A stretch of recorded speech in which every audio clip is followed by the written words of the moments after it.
3, 2, 1.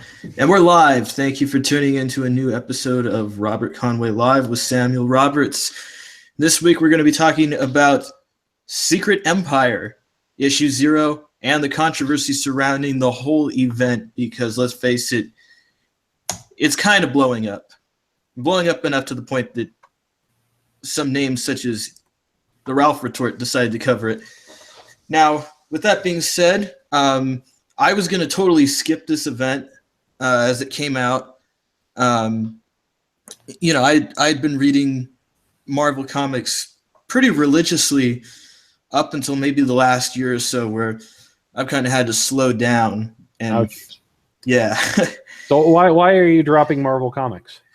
It has to do with a lot of things. I mean, some of it goes to the fact that I've read like way too many. Since 2010, I've been pretty consistent, or actually 2011. I'd say I was pretty consistent with stuff like Marvel's Event Fear Itself and so forth. And from there, like I said, I've read a lot. I've read a lot of titles, everything from your core characters, Iron Man, Captain America, Thor, to some of your lesser known characters like Venom. With that being said, I was going to skip this event partially because of the political slant that I had perceived that was going on with the Secret Empire. And with that being said, it's drawn a lot of outrage. And when a certain subset of people decide to get outraged by something like this, I can't help but become interested in what they're outraged about. And that leads us to Secret Empire. To get everyone up to speed, up until about last year, Captain America had aged to his natural age. And he was like, what, 90? Yeah, he was 90. For all intents and purposes, he was 90. And what had happened is there was sort of this mini crossover event last year called Assault on Pleasant Hill, where they finally brought Captain America back to his proper age, or not proper age, but his youth. So just to interrupt, how many issues were people reading the adventures of a geriatric Captain America? I honestly couldn't really give you a number. There was a time span's fine. 2 months, 3 months, 6, a year? Probably like a year or two. Yeah, it was long, but in hindsight, it actually does seem pretty brief. When I was a kid and I read comics, I was reading Wolverine about the time Wolverine got his adamantite skeleton yanked out by Magneto. Ooh. And I think that was one of the reasons I stopped reading comics, was because what good is Wolverine if he's just sitting around and whining instead of hacking up guys with claws? And I'm sure it was a very dramatic arc, but I don't want a dramatic arc. I wanted to see Wolverine hack up people with claws. Yeah. Well, what had happened was Captain America, Steve Rogers, just for all intensive purposes, had passed the shield on to Sam Wilson, also known as the Falcon. If you've seen the movies, the Falcon was played by Anthony Mackie. Is he the guy who's black? I think Beckloff. Yeah, okay. He's the quote unquote black Captain America. That so they decided they wanted more diversity, and so now Captain America is going to be 90. Right. So what had happened in this event, Assault on Pleasant Hill, I believe it was called. Okay. SHIELD had created this prison, but it was supposed to be like a small town, suburban area. And the prisoners were all supervillains that didn't know they used to be supervillains. So was this like a 1950s kind of thing? You could say that. It was a little bit more modern, but it was something that was how do I put it? It just kind of it had that small Americana vibe to it. Lots of people baking each other cherry pies and whatnot. Exactly. It seemed like everything was going so smoothly. And I honestly didn't really read that arc too closely because it had some comics that I wasn't following involved in it. And to be honest, I kind of thought things were getting a little too wordy. Um, I like a good balance between showing us what's happening and telling us what's happening. And it felt more tell than show. But with that being said, the arc concluded. Captain America got his youth back thanks to, and this is once again going to sound totally out there, a girl named Kobach, which is a sentient cosmic cube. Okay. More reality-altering, powerful stuff. Which So I'm just going to throw this idea out here, and I want you to tell me what you think. Say Marvel was never, ever allowed to use anything that was not on Earth or not from Earth again. Mm-hmm. Wouldn't they get a lot better? It would. I mean, you would lose some good stuff like Guardians of the Galaxy. Or sure, but maybe keep those guys in their own line or whatever. But Yeah. like in their mainline stories, just cut the sci-fi crap. Yeah, and I think that a lot of that really delves into the whole, how do I put it? It's the broad spectrum that you can use to kind of morph with these genres and what have you. But with that being said, it definitely would make things less complicated. And going back to the story itself, the Cosmic Cube, Kobach. Kobach. Yes. Yeah. Okay. Tell. What did the Cosmic Cube Kobach do? She basically went back and altered Captain America's past. Oh my god. So Okay.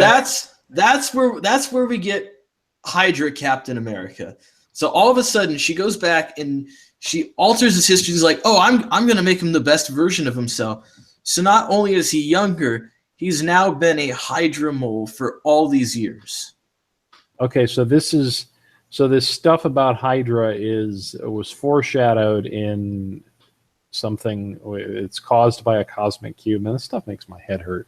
Really quick, I'm going to Google Kobach just to see if she looks exactly like I think she does.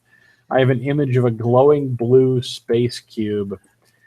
Kobach Marvel. Let's see. I think you're probably going to be close. How do you spell Kobach? It might be Kobik, Kobik. Kobik. That sounds about right. Cubic, perhaps? Cubic. It could be. I can never. God, that's even dumber than I thought. Yeah, she's just a little girl that happens to be a cosmic cube. Oh, it is Kobach. Okay, yeah, it is. Jesus Christ, that art is terrible. Oh my god. No, Yeah. this crap. So I had kind of skipped the whole Pleasant Hill thing, and I read the first issue of Steve Rogers' Captain America, which kind of starts this whole Cap has been a Hydra agent all these years storyline, essentially. Well, he hasn't actually. He was only a Hydra agent because of some shit that happened with Kobach. Exactly. That's exactly what happened. That's the missing piece of context. Yeah. So once you kind of get that down, you understand that that's why Cap is a Hydra agent, and that goes to the next point. I have to say this Zero issue was actually pretty good at explaining the whole thing without getting too crazy. So the opening issue, it shows Cap in Japan, 1945. He's in the mountains. And there was some other members of Hydra there. And you actually discover that Hydra wasn't a quote-unquote Nazi organization, but it was in fact founded in ancient Egypt. And it's an organization that can be traced all the way back then. They're probably closer to, the Illuminati or the Knights Templar than they are actual Nazis. I had always assumed they were basically Cobra, right? Yeah, they're basically Cobra. Yeah, they're Cobra. Yeah.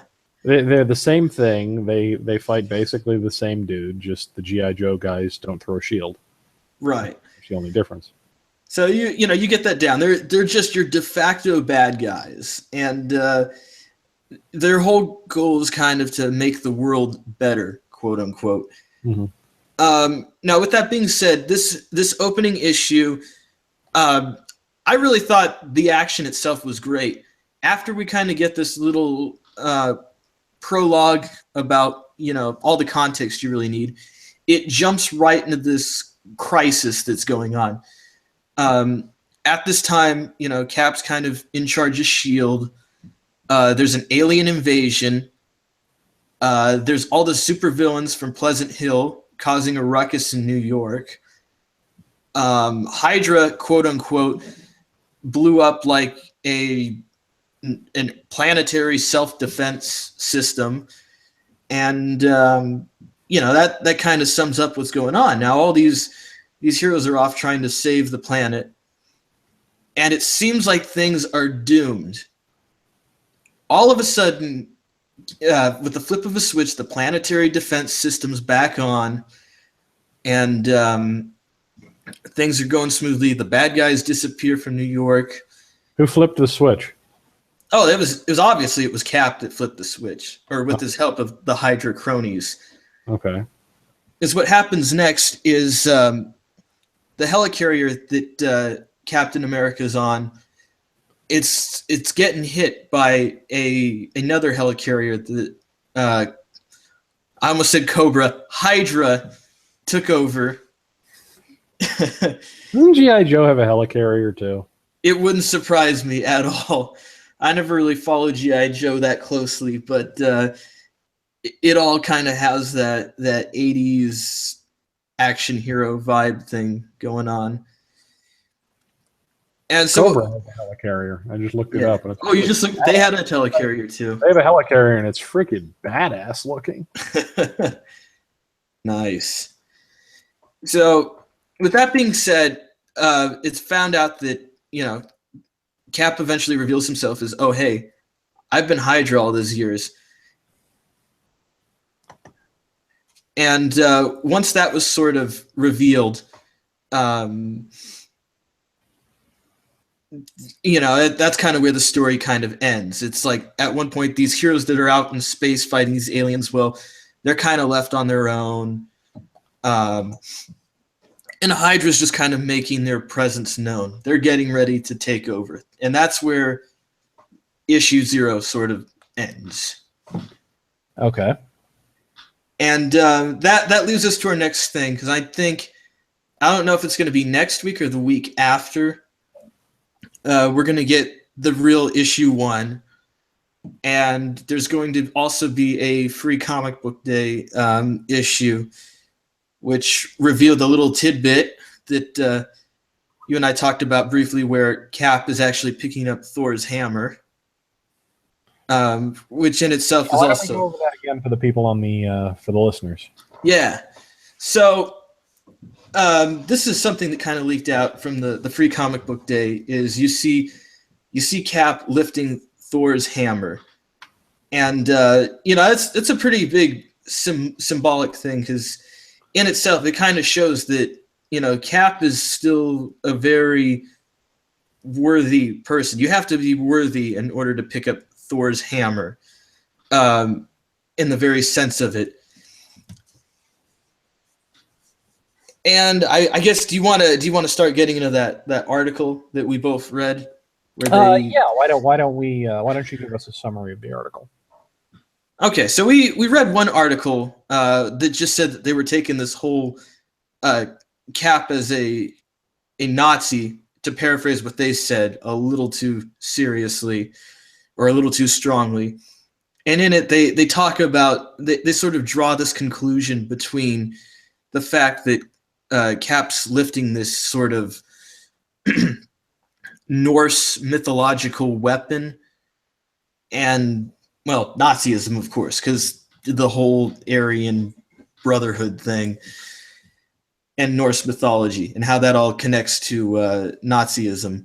It doesn't really. No, it really doesn't.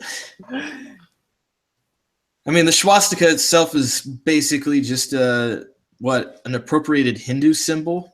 I believe so. It's not something I'm super familiar with. It is originally a swastika. One of the things you'll see if you go to, or the swastika originally was a Buddhist symbol. Yes, one of the things you'll see if you go to Japan, for instance, is all the temples are marked with something that looks very much like a swastika. Mm-hmm. So you look at a map and it's covered in what seem to be swastikas. They're slightly different, but yes, it can be a little unnerving. I bet. And so that's, that was one of the things that article had pointed out, and we still don't know the full context of it.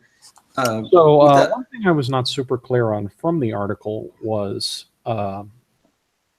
so where exactly was this image of Nazi Captain America picking up this hammer? Was it on like the cover of a Free Comic Day issue or something? I wasn't 100% clear on that. Well, it was supposed to be inside the issue. It was supposed to be like a panel from it. Okay. Like I said, as we know, Free Comic Book Day hasn't happened yet. Okay. But so is it is it a leak then? Yeah, it's a leak. So this one panel was leaked to get people talking about it, and people talked about it. Exactly. And that's exactly what had kind of transpired here. And that really rubbed a lot of people the wrong way. I mean, if you think about it, the whole making Cap into a Hydra agent really did that. And it just depends on how you look at it. Because that's part of the outrage. It's one thing for people to be outraged over a storyline. In fact, I believe there was a writer, I think it was Tom King, that I quoted in an old reaction article when I was covering WonderCon in 2015, where it said something along the lines of, outraging or making the reader hate the writer is part of the job or something like that, or it's part of the storytelling arc. And with that in mind, okay, that's one thing. We can all hit on Nick Spencer, the guy who's writing Secret Empire, and the guy that's writing Captain America for these choices. But at the end of the day, I mean, they're doing something that's different. This is a little more than just the mind control thing. Like it's a pretty big what if. Yeah, and I think it's, as a what if, it's a little interesting, though I don't know about all this cosmic cube shit.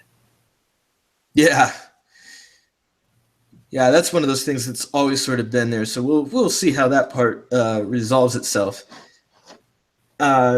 Now, another thing that I thought was even more interesting than the story itself was Marvel's promotional efforts. Right now, I guess some comic book stores were going to go through the quote-unquote Hydra takeover, where they were going to provide the staff of comic book stores with special T-shirts. They were going to have stores alter their logos a little bit for the Hydra takeover. And it was all going to sort of tie into it. And let's just say that some people are just a little too sensitive about the whole Hydra takeover thing. I know one of the articles that you and I both read, it said something along the lines of, I really do not want to make my, gay Jewish employee wear a, Hydra shirt because of the Nazi implication? Something along those lines. That's paraphrasing. Yes, I have the quote right here. This is Greg Gage from Utah's Black Cat Comics, noting, "There's a rise in anti-Semitic behavior in this world right now. The last thing I want to do is make my queer Jewish employee wear a Hail Hydra shirt." It's worth pointing out, just really quickly as an interjection, there is no actual rise in anti-Semitic hate crimes. The rise that was reported was actually caused by one Jewish guy in Israel who was making all these fake threats and things behind proxies. Yeah, it was a hoax. It was a hoax. It was a hoax. Curiously enough, there's a rumor that I have never seen substantiated, but I have heard a rumor that someone was giving him millions of dollars to do this. Ooh, George Soros. Well, I'm not going to speculate because I don't have any good information there, but it's worth pointing out that there is, in fact, no rise in anti-Semitic behavior in the world. And even if there was, it would have nothing to do with fucking Hydra. Right. And I think that comes to another thing that kind of caught my mind. If we go back to the second Captain America movie, Winter Soldier, one of the big things about that was during the movie you find out that S.H.I.E.L.D. was infiltrated by Hydra. And because of that, there was a ton of Hydra memes. There was a ton of Hydra merchandise that sort of came out of the whole thing. And surprise, surprise, there was no outrage back then over, Hydra t-shirts or anything like that. Well, no, because, for one thing, because the comic shops had nothing to do with that. Is it just me, or comic shops seem to attract odd sorts? They do. I've met some people that are on the odd spectrum. They seem to be. I can definitely. It seems to be an organization organization that attracts, or a type of organization that attracts the SJW, the autist type, the what Vox Day would call the gamma male. Oh yeah. Yeah. So it's not terribly surprising that a few of them have taken this opportunity to go virtue signaling. Oh yeah, absolutely. They serve that up on a silver platter for those types, and it's pretty interesting. That you see that. I mean, obviously, it's become more and more common. When I spoke to Mercedes Carrera a few years ago, she made the observation that a lot of nerds are very passive. So, you're going to find some really oversensitive types as well in the mix. And, it's like, really? Come on. Just skimming this article, which again was intended as to point out all the crazy SJW annex related to Secret Empire. Instead, mostly just points out how no one cares about this particular special event or Marvel, which is pretty bad, honestly. Yeah. Let's see. Custom Victory Comics, Gareth Hoskins says, with Civil War II, we began bleeding Marvel subscribers because that event was a hot mess. Now we have Secret Empire and our customers are verbally angry. He noted that the general feeling is the store is that customers want to hurry up and finish so they can enjoy Captain America comics again. A statement echoed by other retailers the author spoke with. Yeah, it's it's kind of weird, put myself in a weird position because I was one of those readers that was just like, I'm going to quit reading Captain America. I felt like at the time, like, Nick Spencer was putting a lot of politics into both the Sam Wilson Cap series and the Steve Rogers Cap series. And I sort of felt like, this was very politicized. I thought it was like, trying to like use the election and people's perceived thoughts on Trump supporters and Trump and whatnot as like this kind of, I don't know, creative catalyst or some kind of commentary on that. And it was like, was he doing that, or was he simply using his job as a soapbox to express his political views? Well, that's the thing. That's kind of what I thought it was, because the guy was vehemently against Trump, as a lot of those guys in the comic book industry are. I mean, there's maybe a few that really haven't voiced any opinion, or they're not as vocal. Someone actually went through all of the Marvel writers' Twitters to see Mhm. what their political alignments were. Mhm. Um,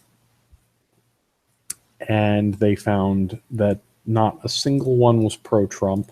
I think 1 out of 25 was neutral, and the remainder were anti-Trump. Yeah, that sounds pretty close too. So it was one of those things. It was like, I didn't want to patronize somebody that was using the art form as a soapbox. To me, that I was not interested in that at all. Especially, Nick Spencer seemed to he sort of used the Sam Wilson Captain America, and I think maybe like a one-off special on Shield and Nick Fury as like a love letter to Obama, and that was kind of off-putting in many ways. And I was just at that point, I was just kind of like, you know what, I'm done. I'm not even going to read Ant-Man at this point, which had actually been pretty good because it was devoid of the political bullshit. At what point do you just say this company is so against what I believe, and it obviously holds me in such contempt that I'm not going to read anything from it anymore? I'm not telling you have to shit what you read, but is there a point when that comes? I think the point it comes when there's a certain level of tolerance you can have with people in different views. I've known a lot of people that are very liberal, and some of them may be listening to this in the future. But you do it to a point. When the point is where they've just seemed like they've lost themselves, or they've gone feral in the process, that's when you kind of have to, shut it down. Do you feel you're nearing this point with Marvel Comics? I would say to a point, but honestly, money has factored into it probably just as much, if not more. What do you mean? I was dropping like $20 to $30 on comics a week, if that's any indication of like how invested I was. Well, that's and how many comics did that buy you? Lots, like 10, 12. Damn.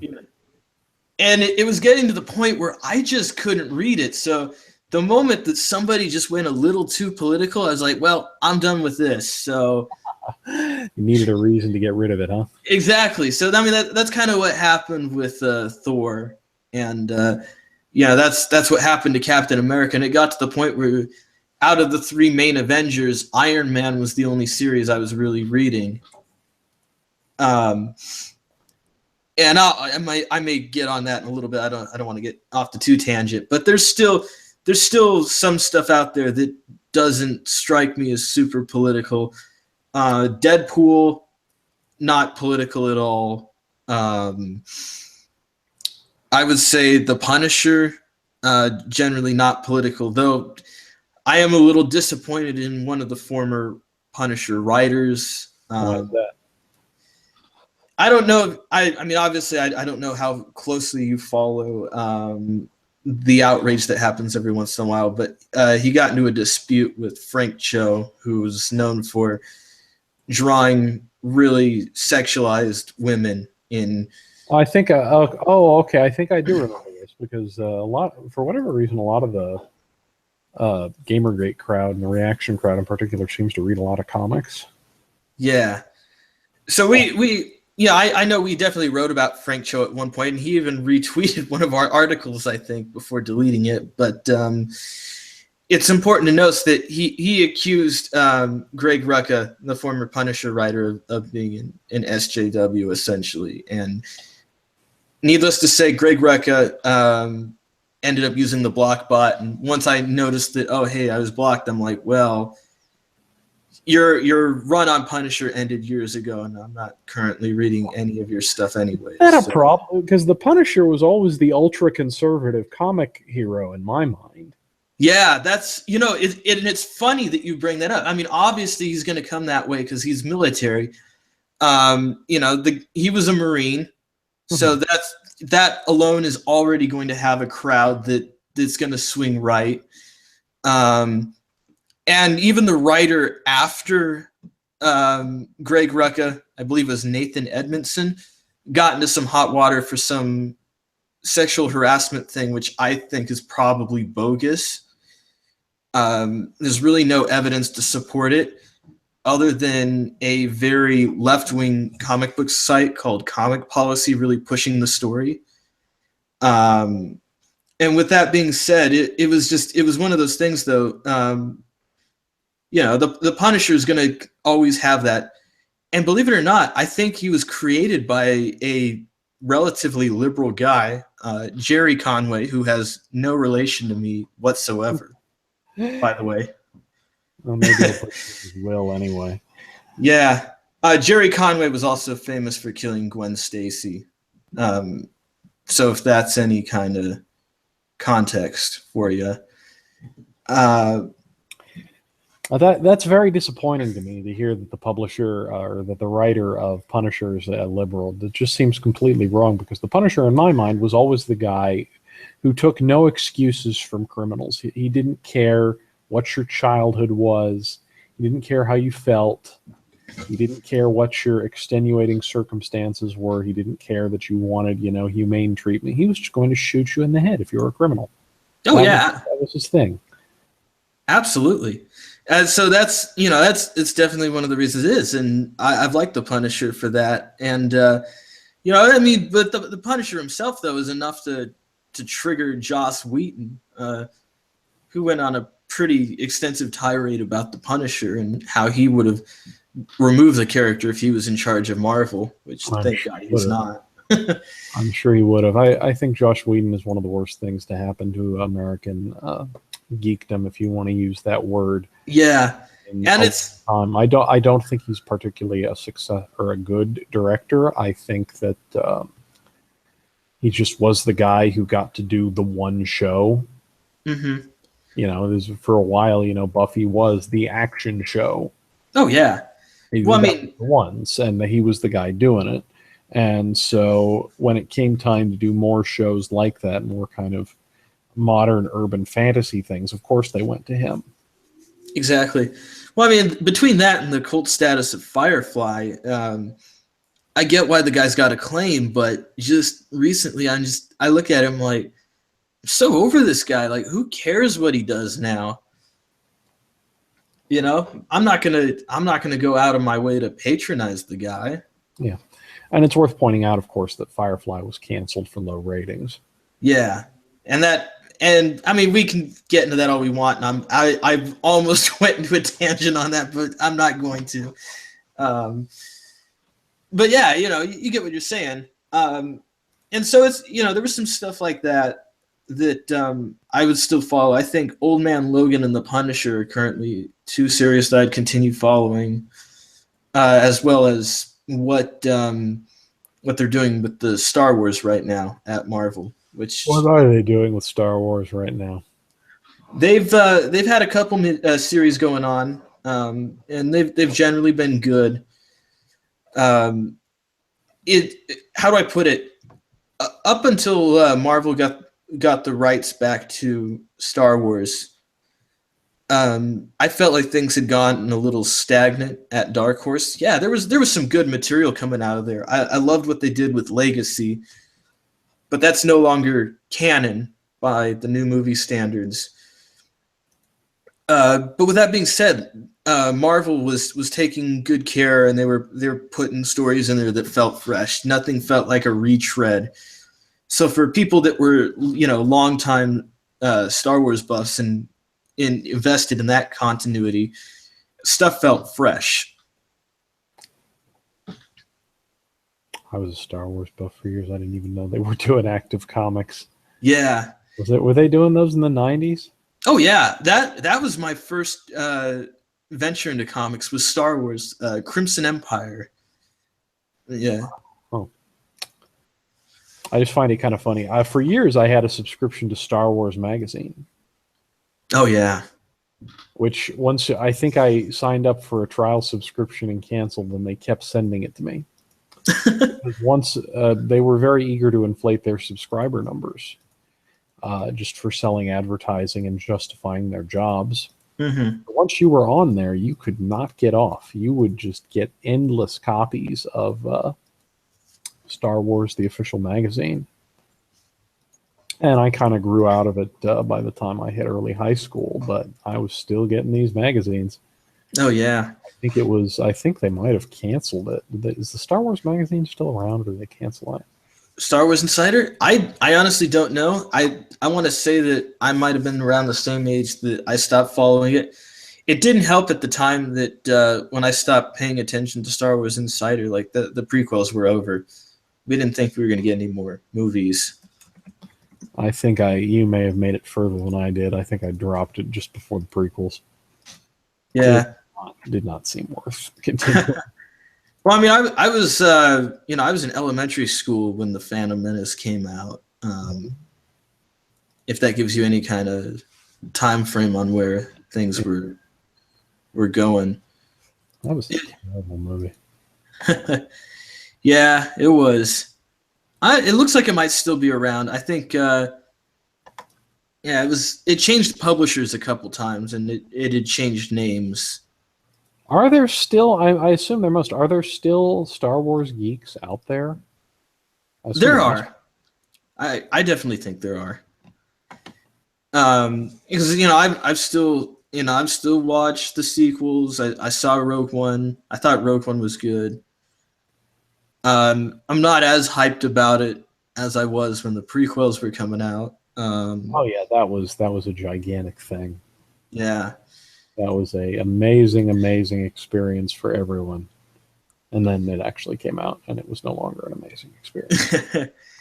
Yeah, and I thought the Clone Wars series was actually pretty solid too. If that gives you any indication. Actually, that was one of the better things that came out of the prequels. So yeah, that that kind of sums up what's going on with Marvel. Money has been the big thing that's caused me to cut issues. And are you saving up for something? No, I mean, I have to pay for healthcare now. Oh god, yeah. Obamacare is trying to screw me over, so I got screwed over by Obamacare. I had a billing dispute with a company and lost my health insurance in February. So yeah. Now I have to pay. I don't get access to medical care. Worst of all worlds. Mm-hmm. It's done with this country. Yeah. So that's like I said, that's the big thing. It's like my expenses have changed. And as far as my day job's going, I got a temp job right now, and I'm expected to be there through June.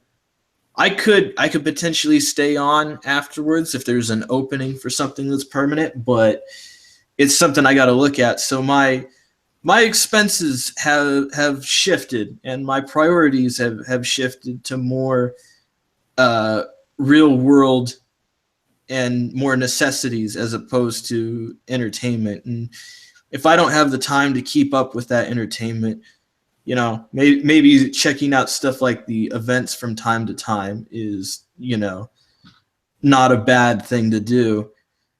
And it just, like I said, it comes down to that. And, I started reading Batman recently, and I thought that was significantly better than most of the stuff that was being published by Marvel. What is Batman doing these days? So Batman, as part of the reboot that DC did, DC Rebirth, right now there's a little crossover going on between Batman and the Flash. Okay.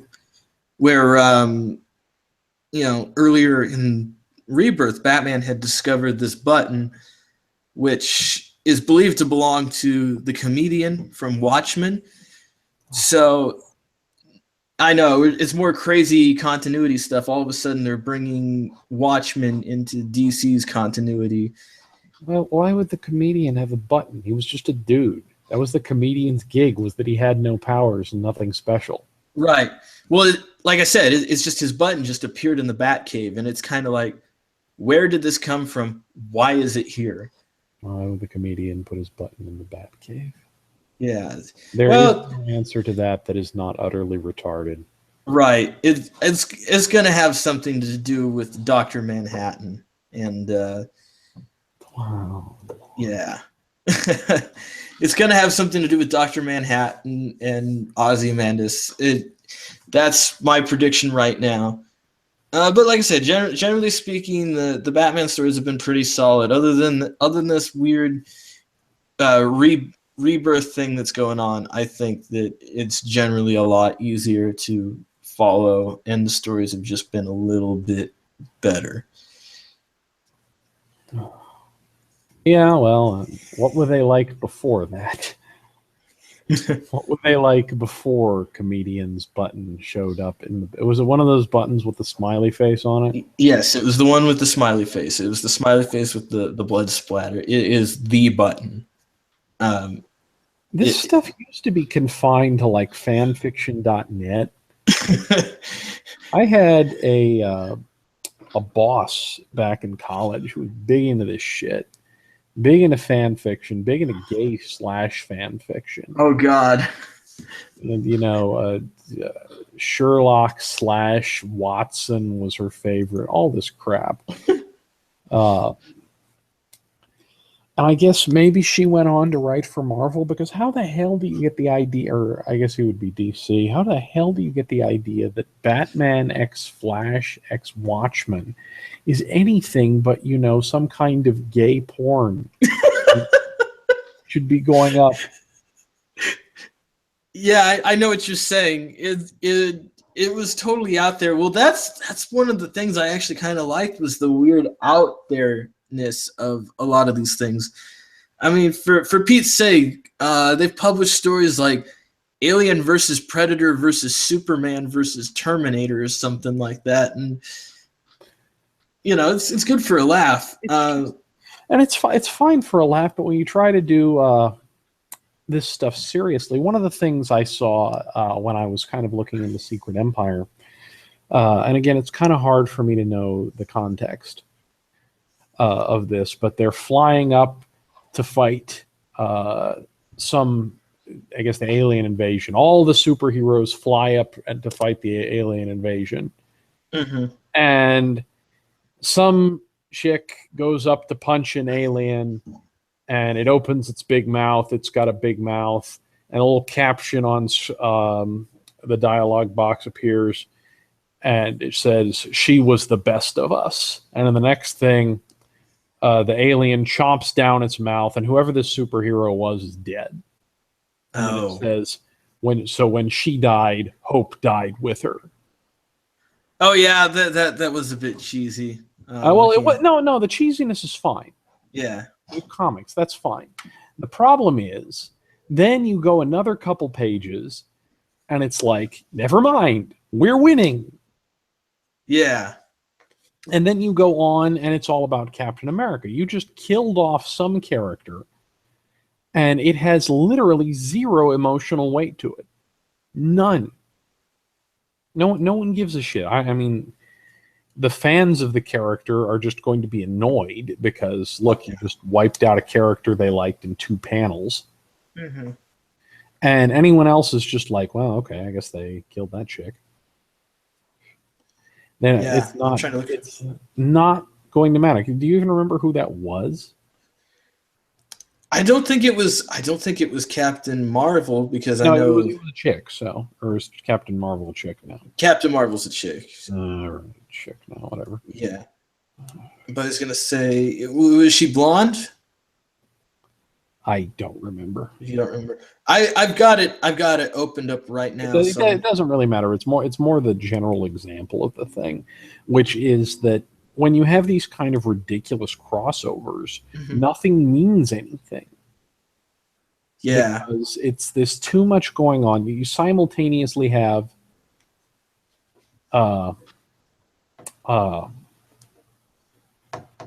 like an alien invasion, mm-hmm. Nazis or non-Nazis taking over the world. Yeah, it's goofy. No, you're definitely right. There is a lot of context missing, that's where they try to get you. It's like, oh, tie-ins, you know, which is another problem in itself. It's just infinite tie-ins after another. And I pulled up that panel. I still can't tell you who that hero is. That's the honest truth. I'm like, who?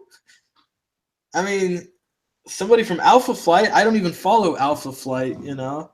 Yeah, so if you're not a fan of Alpha Flight, then it's, oh, some chick died. If you are a fan of Alpha Flight, you're either annoyed because your character you like died in 2 panels, or, you know, you're just, I think that's really actually the only reaction. You're not like, oh no, they killed, what the fuck she is. I think it's Quasar. God, don't look at me, man. I ain't gonna be able to answer that question. You are asking the wrong person. I only know this because the panel's right in front of me. And 3 panels later, Captain Marvel literally says, "Steve, Quasar's down." I repeat, Quasar is down. Okay, well, I guess it's Quasar then. That answers that. Yeah. That answers that question as to who that was. It was Quasar. How many panels do they have to go before they stop talking about Quasar? It was literally that next panel. Like once that panel ended and it went to the next page, it was all like, "Oh, we need that shield," and that was that. So the death of this character. How many panels in total did it get? Let's see. 3. It literally got 3 panels. 3, maybe technically 4 panels. That's technically what it, 4 panels. Yeah. Oh.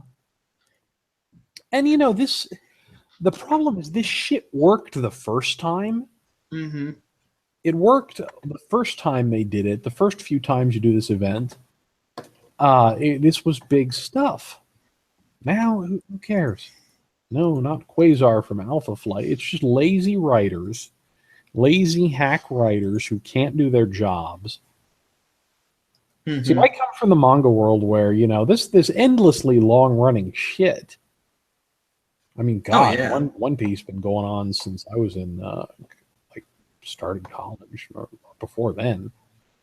This One Piece been going on forever. Conan been going on forever. All this stuff just goes and goes and goes. And they are able to write consistently interesting stories without resorting to these ridiculous, cheap tricks. Oh, yeah. They also sell a shit ton more than these terrible, terrible Marvel comics. Yeah. So that's where we're at right now. You know, I'll probably keep updated with the issues, just because I feel invested now. You know, now that everyone's all invested. Okay, well, that's. I wouldn't say fully invested. I'm just gonna read the core series, no tie-ins, just 0 through 9. Boom, boom, boom. Right. When it comes out, I'll probably give my commentary on it, and that's that. All right. I was considering picking it up just as a torrent or something. I opted not to, and I think that was probably the right decision. Yeah. And as I said, I mean, it surprised me. I was expecting something way worse, but it's, how do I put it? People's outrage did more for pushing this book than anything else, I think. Which is good for them. They found a way to promote it. Maybe it'll sell 20 copies instead of 10. Yeah, all of a sudden, you know, it's a genius in a way they've done it. It's like people are gonna hate reading this, or they're gonna hate read it, if that makes any sense. Like they're gonna read it because they hate it. Is that a thing people do? In a way, yes. That goes back to that quote that I was trying to remember. You know, the more the more you make the reader hate it, the better it is, or something like that. But you know, Because all of this sounds completely standard to me. yeah, it Particularly is. when she told me about this dumbass cosmic cube thing. Yeah. So is this going to end then with the cosmic cube coming back in and saying, oops, and maybe she gives up one of her sides to fix it and becomes a cosmic triangle? Is that A cosmic triangle? It's possible. Who knows what's going to happen? I don't even know what happened. They implied that something happened to Kobik, and I don't know enough to comment further on that. But it's looking like that's the only way that things are going to get fixed. They're going to reason with the cosmic cube, and the cosmic cube is going to fix something. That is just awful. Yeah. The cosmic cube. And we'll see if I'm right. Something totally bizarre could happen, and we could get like maybe an alternate reality version of Captain America shows up and ends up beating this version of Captain America or something like that, and becomes the new Captain America. Oh. That's the only other option I can think of this ending, because after Didn't that, they pull that shit bullshit with Spider-Man? yeah, they kind of did the clone saga that nobody wants to talk about, where Spider-Man was revealed to actually have been a clone of himself. Yeah, Ugh. and it ends up that the clone was, or the one that was thought to be a clone was really the real one. That happened like a year later, or something like that. That was the 90s, I believe, right? I have no idea. It's just It sounds like the 90s. terrible all the way. All the way. Just absolute disastrous. I don't know. I think, are there any comics that are by like small publishers that aren't shit? Some of the stuff that Image is doing is still pretty good. You just kind of have to look around. I don't read anything by Valiant, but their creators seem to be doing all right as well.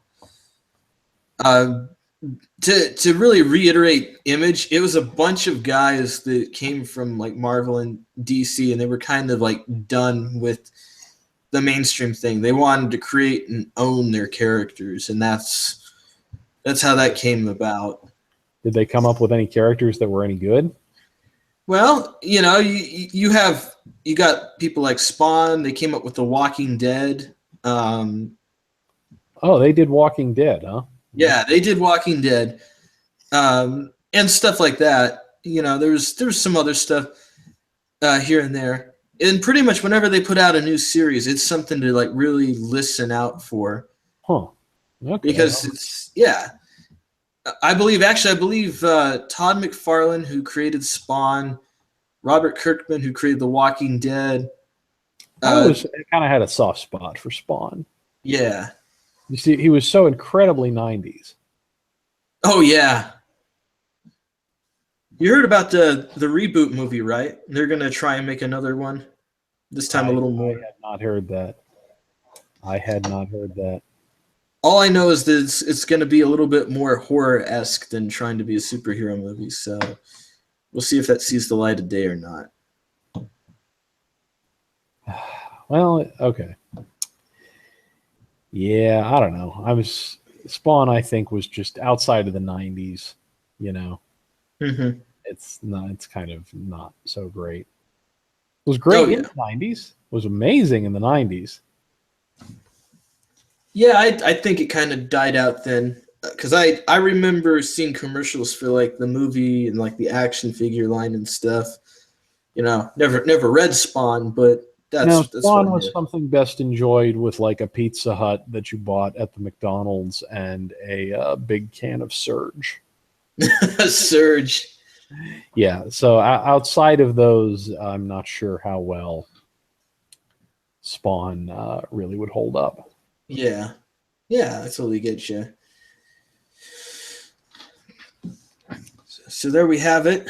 I think we've worn everyone out, and I think we're gonna call it a night here. Thanks for tuning in, and Well, we'll let you know how this whole thing unfolds in the future.